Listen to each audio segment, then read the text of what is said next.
Hey everyone, and welcome into our game preview this week. My name is Matt McMullen, and this week we're joined by one of our favorite people. It's Peter Schrager from Fox Sports and NFL Network. Peter, how's it going? What's up, Matt? I'm going to show you a picture that's in my home office right here. This is Frank Clark crying last year in the confetti, and that's me on the sidelines there waiting to interview him.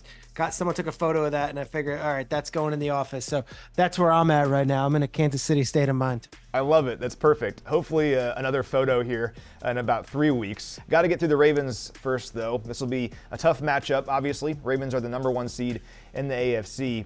But not a lot of people thought the Chiefs would end up in Baltimore going into the playoffs. You had belief, though. You kept that belief going into the Buffalo game, and you mentioned as such when you picked the Chiefs to beat the Bills when no one else on the GMFB staff did last Friday. Let's take a listen. Now they're the underdogs. They're on the road for the first time. And trust me, I love Josh Allen, and I love the Bills, and I love their fan base. This isn't against Buffalo. If anything, it's pro-Kansas City. It's pro-loyalty. It's pro-dancing with the one you came with. You see, if I got off the bandwagon now, I would be a fraud. I would be a quitter. Hell, even if they beat the Buffalo Bills this weekend, guys, I'm taking the Chiefs next week against Baltimore. That's it? I cannot pick against Patrick Mahomes and Andy Reid and Travis Kelce and Brett Veach and Steve Spagnuolo and Chris Jones, and you name any player or person involved in this team during this long, incredible ride. I can't, in good faith, stand up here again with you, the audience, and pick against them. And it's not because I want to be right and I want to be able to show old clips. I can't because I still believe in them. Chiefs fans, I get it. It may seem different this year. Things might not be as sizzling as they once were, but you're going to have to find a different person on a different network on a different television show if you think I'm picking against this logo right here.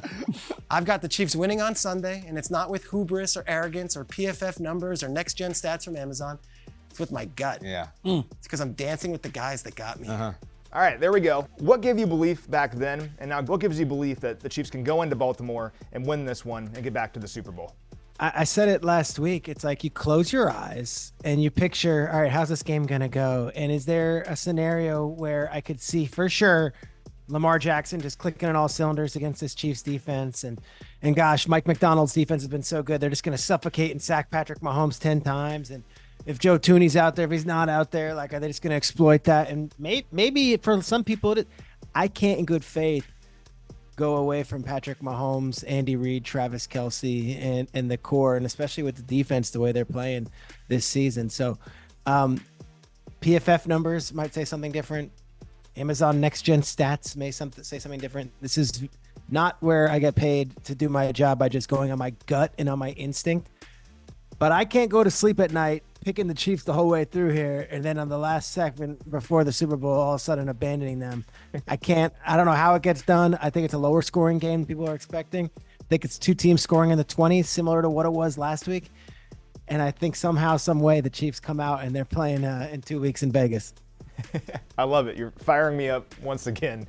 You mentioned this Baltimore defense, though. Really good. Number 1 scoring defense in the NFL this year. Fewest offensive points allowed, just ahead of Kansas City. How can the Chiefs find some offensive success here against this stout Baltimore defense? Yeah, I saw a stat that Pacheco is one of like 5 people in the history of the sport to have 75 scrimmage yards or more in his first 5 playoff games. So he's been incredible. I think you're going to have to really lean on Pacheco a bunch here. But last week, Kelce played probably his best game in the last couple of months. When they needed him, he stepped up. Rashee Rice had a couple big catches. When they needed him, he stepped up. And then the man of the moment, who steps up on 2 huge plays for 30 yards or more, Marquez Valdez-Scantling makes 2 catches. When Andy said it so eloquently on Sunday night, like, hey, if they're covering those guys and it's man-to-man and Rice and Kelce, someone needs to step up. And MVS did. I don't know how they do this. This is why they pay Andy Reid the money. This is why Matt Nagy gets paid what he does. And this is why I get paid what I do, significantly less than both those guys. I just know that Mahomes is not going to lay an egg in the biggest game because he never has before. And we're talking about what could be a historic AFC Championship game between him and Lamar.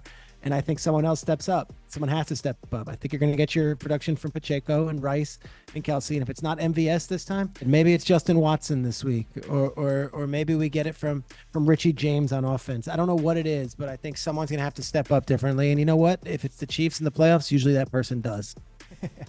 Well, and yeah, at the core of it is always Patrick Mahomes going for his 14th career postseason victory. That would be tied for third most all time, and he's only 28 years old. On the other side, Lamar Jackson, you mentioned it, also having an MVP caliber season, an amazing player.